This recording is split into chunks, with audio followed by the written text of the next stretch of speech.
बच्चों, आपका स्वागत है हमारे चैनल एसजी एजुकेशन जोन में। आज हम देखेंगे क्लास 12 रसायन विज्ञान जो केमिस्ट्री का 2025 में एग्जाम जो अभी फिलहाल होने वाला है। इस साल आपको देखने को मिलेगा इसका एग्ज़ाम।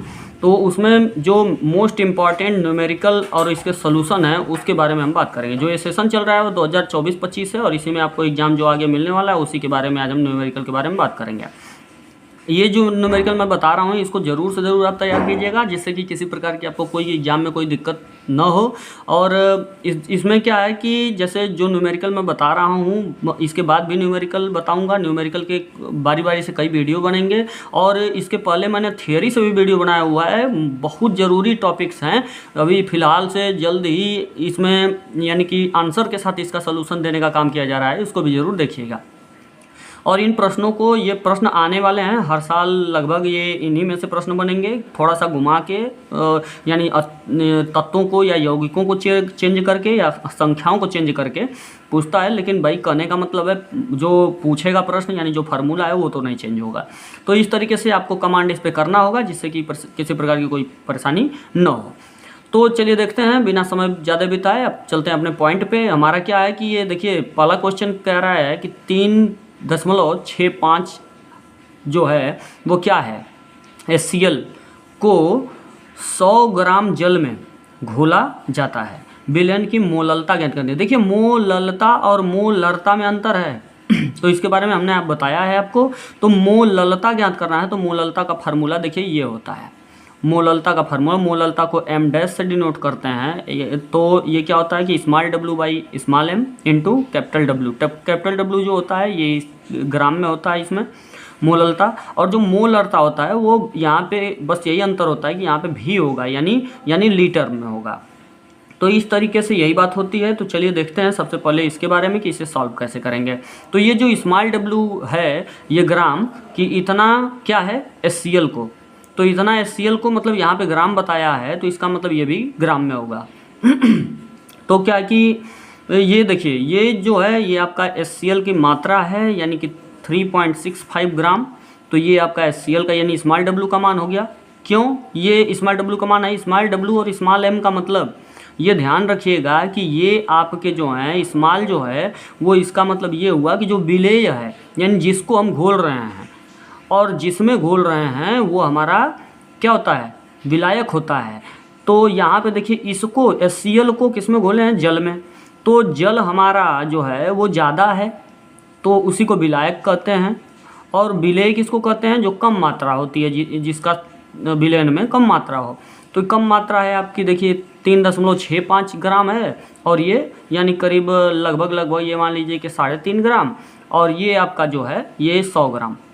तो इस तरीके से इसमें जो है आपका यहाँ पे ये जो जल है ये क्या है आपका W बराबर, यानी ये W क्या है, ये विलायक का है यानी जिसमें हम घोल रहे हैं।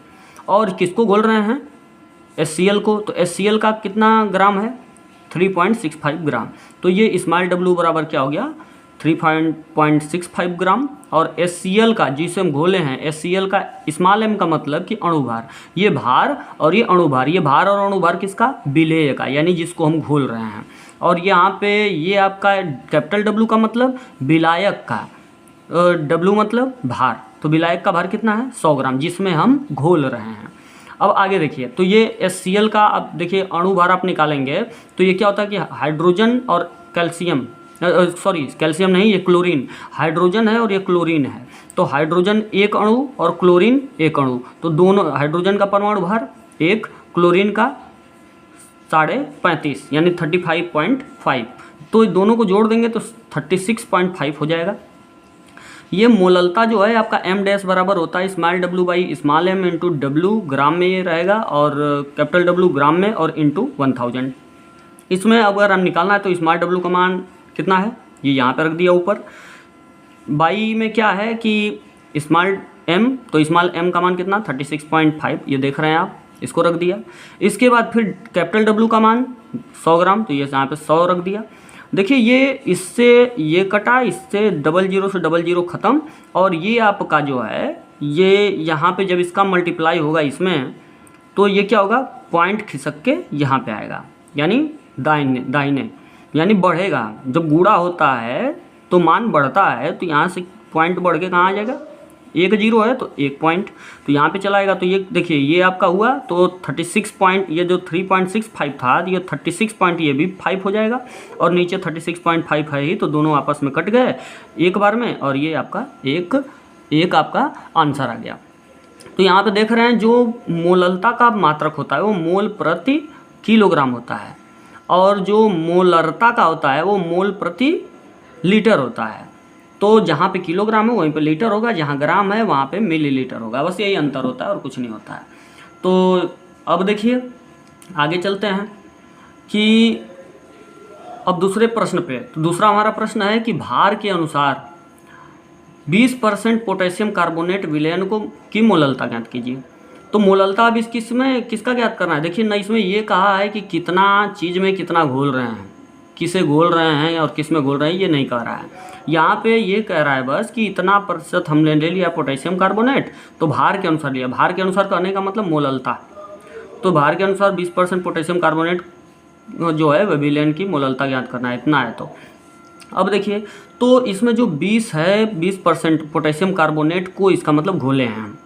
तो 20% पोटेशियम कार्बोनेट को घोले हैं, तो किसको घोले हैं, पोटेशियम कार्बोनेट को। तो ये हमारा W का मान हो गया, इसी 20% को 20 ग्राम कर देंगे और हमने पूरा मान लिया है कि 100 क्या है, ये 100 रहा होगा। तो 100 में से 20 ग्राम अगर निकल गया, विलयन कितना 100 ग्राम हमने मान लिया। 100 में से 20 क्या है, पोटेशियम कार्बोनेट जिसको हम घोले हैं, तो ये स्मॉल W का मान हो गया। अब कैपिटल W का मान निकालना है, तो 100 हमने विलयन माना था, 100 में से 20 निकाल देंगे तो 80 ग्राम ये क्या हो जाएगा, विलायक हो जाएगा, विलायक का भार। अब आगे देखिए K2CO3 जो आपका पोटेशियम कार्बोनेट है, इसका तो K के कितने अणु हैं, 2, तो 2 × K, M का मान निकालेंगे स्मॉल m का, तो और C कितना, एक ही है तो प्लस C हो गया।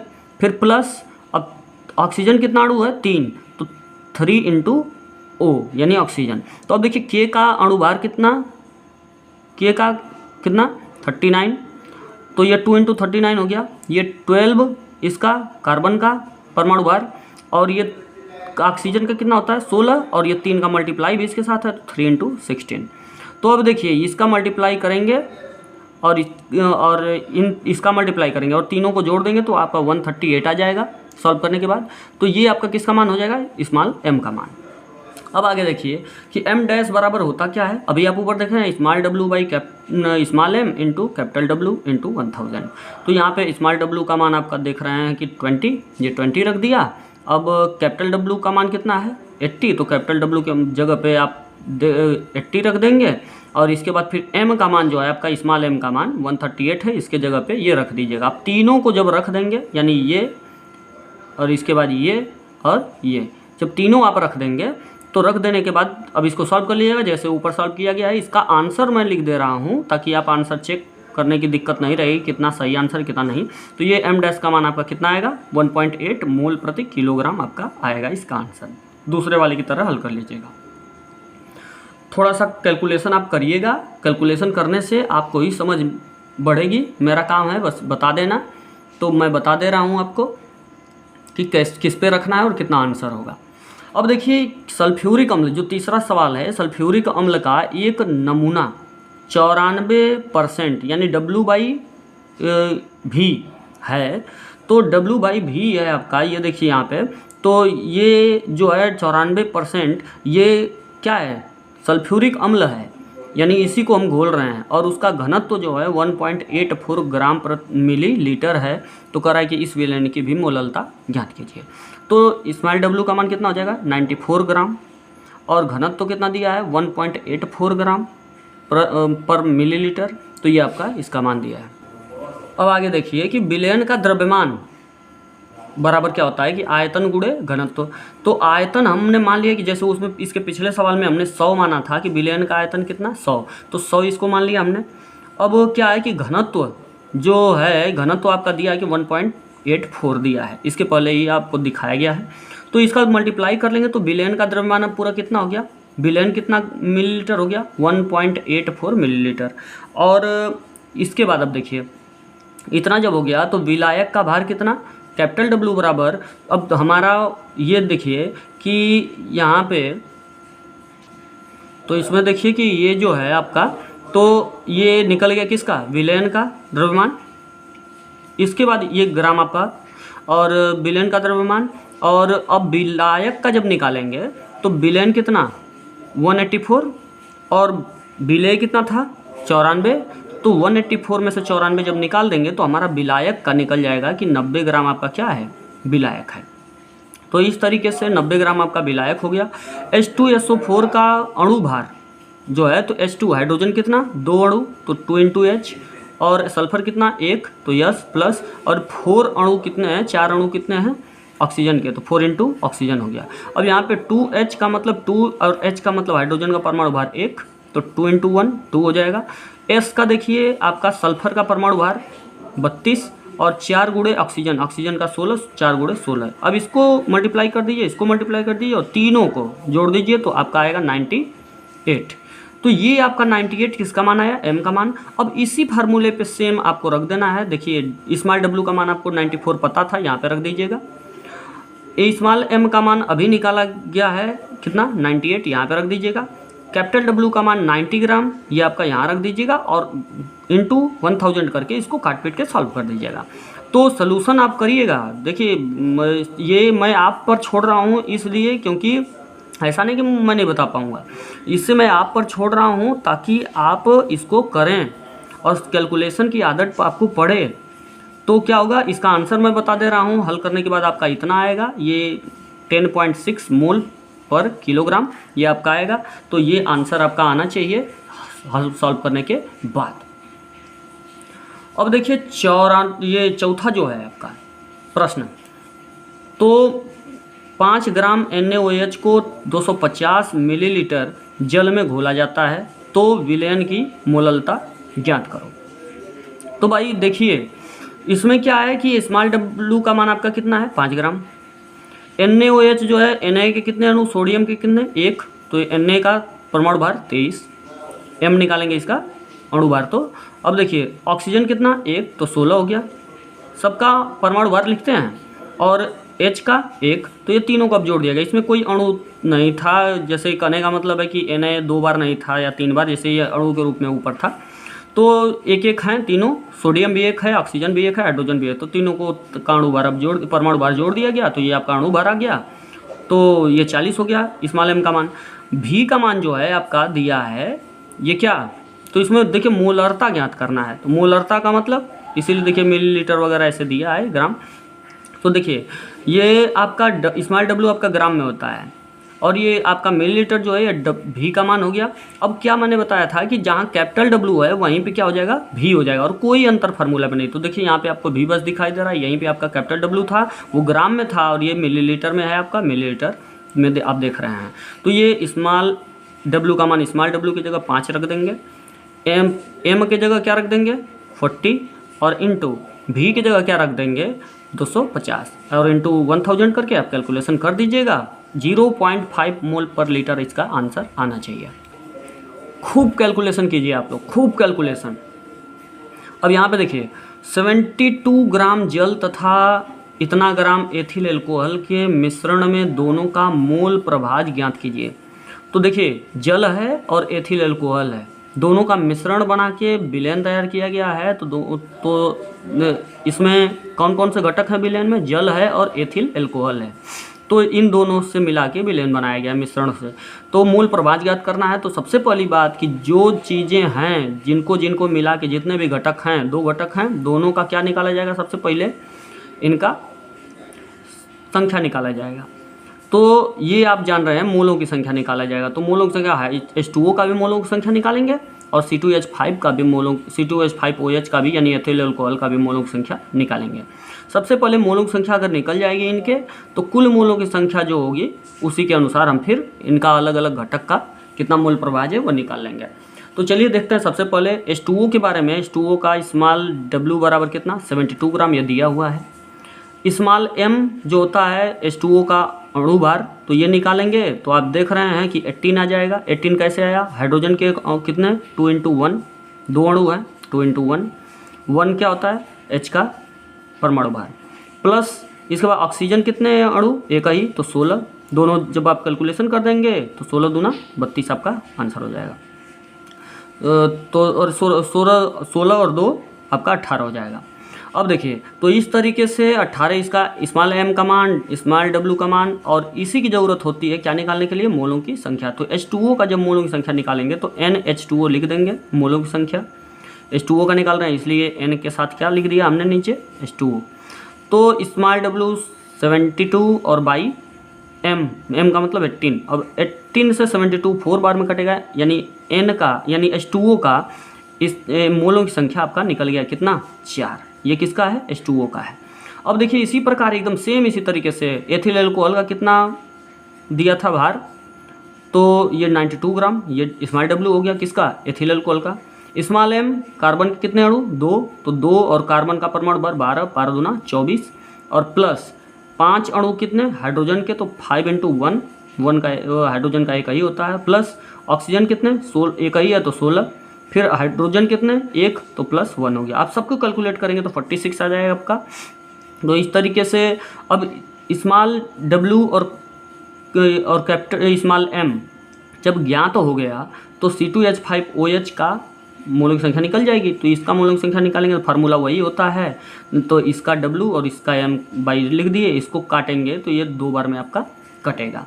तो 2 किसका आ गया, C2H5OH यानी एथिल अल्कोहल का मोलों की संख्या, और ये किसका निकला है, जल का यानी पानी का H2O का मोलों की संख्या।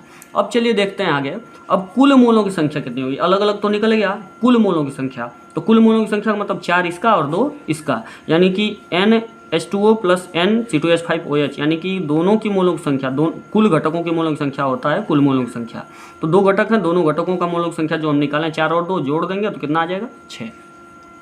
अब आगे देखिए कि जो आपका ये मोल प्रवाह जब निकालेंगे, जब कुल मोलों की संख्या निकाल लेते हैं और जितने भी घटक हैं उनके मोलों की संख्या निकल गया, तो इसके बाद मोल प्रवाह का फार्मूला जो होता है H2O का जब निकालेंगे मोल प्रवाह, तो ऊपर H2O की मोलों की संख्या लिखेंगे और नीचे कुल मोलों की संख्या। तो H2O का कितना मोलों की संख्या था आपका, 4 था, तो 4 देखिए ऊपर हमने रख दिया और नीचे क्या रख दिया, कुल मोलों की संख्या का मतलब दोनों का मिला के कितना था, 6 नीचे रख दिया, इसको काट दिया, 2/3 इसका किसका आ गया, जल का मूल प्रवाह। और देखिए जब इसका मूल प्रवाह निकालेंगे एथिल अल्कोहल का यानी C2H5OH का जब निकालेंगे तो ऊपर अब क्या हो जाएगा, जहाँ H2O का निकाल तो H2O की मोलों की संख्या ऊपर था, अब इसका निकाल रहे हैं तो इसका मोलों की संख्या ऊपर है, इसका कितना था, 2। अब देखें हैं तो 2 क्या हो गया, कुल मोलों की संख्या मतलब 6, तो काट देंगे, 1/3 इसका आंसर हो गया। अब देखिए 6वां सवाल, जल कितना है, इतना ग्राम, एथिल अल्कोहल कितना, वही है 46 ग्राम, केवल देखिए ग्राम में बदल जाने से इसका मान बदलेगा। और फिर तीसरा घटक इसमें, 3 घटक इसमें आ गए, 32 ग्राम क्या है आपका मेथिल अल्कोहल यानी CH3OH। अब देखिए तीनों को मिला के, अब 3 घटक हो गए, वहाँ तो 2 घटक था, 3 घटक हो गया, तीनों का निकालेंगे स्मॉल w और स्मॉल m, तीनों का देखिए स्मॉल w स्मॉल m, और फिर इसके मोलों की संख्या, इसके मोलों की संख्या, इसके मोलों की संख्या, आप समझ रहे होंगे। तो कुल घटकों की फिर मोलों की संख्या निकालेंगे तीनों का, देखिए इसका मोलों की संख्या 2 था, इसका 1 था, इसका 1 था, इस तरह निकाल लिए, कितना हो गया, कुल मोलों की संख्या 4 हो गया। अब देखिए आगे आपका तो H2O का कितना दिया है, 32 ग्राम, तो इसका 32 ग्राम लिख दिया, अणु भार तो 18 ही होगा जो इसके पहले निकाला गया था। एथिल अल्कोहल का कितना ग्राम इसमें कहा है सवाल में, 46 ग्राम, तो इसका वही होगा, और एथिल अल्कोहल का जो अणु भार उधर निकाले हैं वो तो 46 ही होगा, वही होगा जो हमेशा होगा उसका, वही अणु भार नहीं बदलेगा किसी भी यौगिक का, बस उसके ग्राम की संख्या यानी भार बदल सकता है कि कितना घोला गया है, क्या किया गया है। अब CH3COH जो है, CH3OH जो है, इसका दिया है आपका 32 ग्राम, तो 32 लिख दिया, और इसका जो अणु भार निकालेंगे तो वो भी आपका 32 ही आएगा। तो इसमें देखिए आपका जो आपका कार्बन है वो 1 अणु 12 परमाणु भार, 3 अणु हाइड्रोजन है तो 3 × 1 हाइड्रोजन का परमाणु भार होता है, और ऑक्सीजन मतलब 16 और प्लस और हाइड्रोजन का फिर 1। तो इस तरीके से सब सॉल्व करेंगे तो 32 इसका आ गया। अब इसका जब निकालेंगे W/M यानी कि मोलों की संख्या, तो W/M करेंगे तो 32 से 32 कट गया, आपका 1 आया, इसके मोलों की संख्या, इसके मोलों की संख्या कितना हो जाएगा, 46/46, इसका भी 1 आ जाएगा, इसका 18 दूना 36, तो ये आपका कितना हो जाएगा, इसका मोलों की संख्या 2 हो गया जल का। अब कुल मोलों की संख्या मतलब 2, 1 3 और 1 4, ये तीनों का 4 हो गया। अब देखिए इसका मोल प्रवाह जब निकालेंगे तो इसको H2O यानी कि मोलों की संख्या जब निकालेंगे तो H2O का निकालेंगे तो H2O का लिखेंगे, 2 ऊपर लिखेंगे और नीचे 4 तो रहेगा, कुल मोलों की संख्या हमेशा 4 ही रहेगा। देखिए, और तो ये आपका कट गया, 1/2 आ गया। इसका जब निकालेंगे तो ये आपका इसका मोलों की संख्या ऊपर लिखेंगे तो इसका आपका 1 हो गया और नीचे 4 तो रहेगा ही, क्योंकि कुल मोलों की संख्या तो हमेशा सेम रहेगी। तो इस तरीके से ये हो गया आपका ये आंसर, और इसका भी 1/4 वही हो जाएगा, इसका भी आंसर हो गया। तो कैलकुलेशन खूब करिए, जो आप लगा ले रहे हैं तो उसको लगा के एक बार छोड़ मत दीजिए, उसको फिर उठाइए किसी दिन और उसको फिर रिवीजन कीजिए, सवाल नोट कर लीजिए और उसको लगा के देखिए कि हम कर ले रहे हैं या नहीं, और फंस रहे तो कहाँ फंस रहे हैं बार बार। तो कई बार लगाएंगे तो ये आपको कंठस्थ हो जाएगा, इसको पता चल जाएगा कौन सा सवाल कैसे लगाना है। यहाँ पे देखिए यूरिया जो दिया है 3 ग्राम दिया है, तो इसमें W का मान इतना हो गया, और कितने ग्राम में घोला गया है तो ये आपको देखिए 100 ग्राम, ये आप कैपिटल W हो जाएगा। और घोलने पर जो जल के क्वथनांक में उन्नयन हुआ है, क्वथनांक में उन्नयन, उसकी गणना करना है। तो क्वथनांक में उन्नयन का गणना करना है तो इसका क्वथनांक है तो इसका मतलब बॉइलिंग पॉइंट है। तो बॉइलिंग का मतलब यहाँ पे इसीलिए हमने क्या लिख दिया है, आपका B लिख दिया है। यानी देखिए B का मतलब ये आपका क्वथनांक में उन्नयन मतलब टेम्परेचर बॉइलिंग पॉइंट का, तो ये है। और इसके बाद ये जो KB है, KB क्या है, जल का यानी जिसमें घोला गया है, तो विलायक का जो है मोलल उन्नयन स्थिरांक का मान है, कितना दिया है, तो 0.52 केल्विन केजी इन बाई मोल। तो ये आपका मान है KB का, स्मॉल KB का। इसको क्या कहते हैं, जिसका भी दिया रहेगा मोलल उन्नयन स्थिरांक है ये, इसका मान दिया रहेगा। तो ये आपका KB का मान हो गया। B क्यों लगाया, बॉइलिंग पॉइंट, तो B हो गया, बाकी फार्मूला वही रहता है। अब यहीं पे अगर फ्रीजिंग पॉइंट हो जाएगा यानी कि क्वथनांक की जगह पे आपका हिमांक अगर आ जाएगा तो यहीं पे F हो जाएगा, जहाँ B लगा रहा है वहीं पे F हो जाएगा, तो क्योंकि फ्रीजिंग पॉइंट वाली बात हो जाएगी। तो अब देखिए स्मॉल W पता है, कैपिटल W पता है, KB का मान भी दिया है, आपको केवल क्या निकालना है, डेल्टा B TB का मान निकालना है, टेम्परेचर निकालना है कि कितना टेम्परेचर बढ़ा। अब देखिए, अब यहाँ पे देखिए कि इन जो आपका है यूरिया NH2CO NH2 होता है, इसका स्मॉल m का भी मान आपको ज्ञान होना चाहिए, जो आपका विलेय है उसका भी। तो देख रहे हैं कि नाइट्रोजन के 1 अणु 14 परमाणु भार, हाइड्रोजन के 2 अणु तो 2 गुणे तो 1 हो जाएगा, तो ये आपका 2 ही होगा। फिर प्लस कार्बन का 12 एक ही अणु है, प्लस ऑक्सीजन भी एक ही अणु 16, और नाइट्रोजन का एक ही अणु 14। यहाँ पे हाइड्रोजन के 2 अणु तो 2 एक कम 2, ये भी आपका 2 ही होगा। तो ये आपका जब सबको जोड़ लेंगे तो आपका 60 हो जाएगा। 60 किसका मान हो गया भाई, स्मॉल m का। जब मान इतना हो गया तो आप ध्यान में रखें कि ये फार्मूला आपका ये है जिससे आपका ये सॉल्व होगा। कैपिटल TB का मान आपको निकालना है तो 1000 और into KB into small W by small m into capital W। तो आप जान ही रहे हैं कि अब आपका मान तो सब पता है, आपको बस रखना है। 1000 की जगह 1000 हो गया, KB का मान आपका 0.252 दिया था, स्मॉल W का मान आपका 3 था, ये 3 रख दिया। इसके बाद फिर आपका ये जो है स्मॉल m का मान आपका 60 है तो ये 60 रख दिया, और फिर इसके बाद ये 100 है आपका। 100 किसका मान था, कैपिटल W का मान 100 था, देखिए 100 रख दिया। अब कैलकुलेशन कर लीजिएगा इसका, तो हमने करके यहाँ पे बता दिया। 00 से 00 काटिएगा, 10 से इसका ये काटिएगा, 6 से इसको काटिए, 3 से इसको काट दीजिएगा वगैरह, ऐसे फिर इसको काट दीजिएगा। तो ये आपका 0.26 केल्विन ये आपका टेम्परेचर आ जाएगा कि बॉइलिंग पॉइंट यानी क्वथनांक का उन्नयन की गणना हो जाएगी। तो ये आपका आंसर आपका आ जाएगा कितना, इतना। तो ये आपका आंसर हुआ। आगे देखिए, अब 8वां सवाल जो है आपका ये क्या कह रहा है, एक कार्बनिक पदार्थ के जलीय विलयन जिसमें 3 ग्राम पदार्थ 100 ग्राम जल में घोला जाता है। देखिए यही चीज़ है, स्मॉल W ये आपका कैपिटल W, इसमें घोल रहे हैं हम तो ये बड़ा होगा, अधिक मात्रा इसकी, और इसकी मात्रा कम है, स्मॉल W हो जाएगा। और इसका क्वथनांक देखिए ये आपका दिया हुआ है, यहाँ पे थोड़ा सा मामला हल्का सा चेंज कर दिया है। तो इसमें आपका क्वथनांक इसका दिया हुआ है, यानी कि जो आपका बॉइलिंग पॉइंट है वो आपका में अंतर है, वो TB आपका मान दिया, उसमें पहले में TB निकालना था, यहाँ पे TB दिया हुआ है। अब इसको निकालेंगे कैसे सही इसका मान, ये देखिए ये जो इसका मान दिया है 100.51 डिग्री सेल्सियस, जब इससे निकालेंगे तो इसमें से 100 घटाएंगे तो कितना अंतर कितना हो जाएगा। ये डेल्टा का मतलब ये देखिए मैंने आपको अभी बताया है कि ये तो बॉइलिंग पॉइंट में अंतर। तो बॉइलिंग पॉइंट ये तो यहाँ पे ऐसे दिया कि इसका क्वथनांक इतना है। तो अब इसमें से देखिए 100 जब हम घटाएंगे तो क्या होगा कि 100 घटाएंगे तो 0.51 ये आपका अंतर पता चल जाएगा बॉइलिंग पॉइंट का। बॉइलिंग पॉइंट इतना होता है, इसके बाद फिर इसका जो बॉइलिंग पॉइंट है इतना है, तो दोनों में अंतर कितने का है, तो वही डेल्टा टी बी होता है अंतर। तो अंतर निकाल दिया, अंतर का मतलब माइनस, अब 0.51 डिग्री सेल्सियस निकाल लिया। डेल्टा टी बी का मान आपको इसका मतलब पता हो गया। और इसमें के बी का मान आपको देखिए दिया हुआ है, जल का के बी का मतलब मैंने क्या बताया था, मोलल नोनयन स्थिरांक का मान आपको दिया हुआ है, तो जल का। अब यानी जल का क्यों दिया हुआ है, क्योंकि उसी में तो घोल रहे हैं, तो इसका मान यहाँ पे दिया हुआ है। ये आपका स्मॉल m का मान इसमें पूछ दिया है कि पदार्थ के अणु भार की गणना कीजिए कि कौन सा पदार्थ है, उसका अणु भार ज्ञात करना है। तो कोई ऐसा कार्बनिक पदार्थ है जो निश्चित नहीं है कि कौन है, भाई किसको हमने घोल दिया उसमें, तो उसका निकालना है कि उसका अणु भार कितना है, तो कुछ अंदाज़ा लगाया जा सकता है।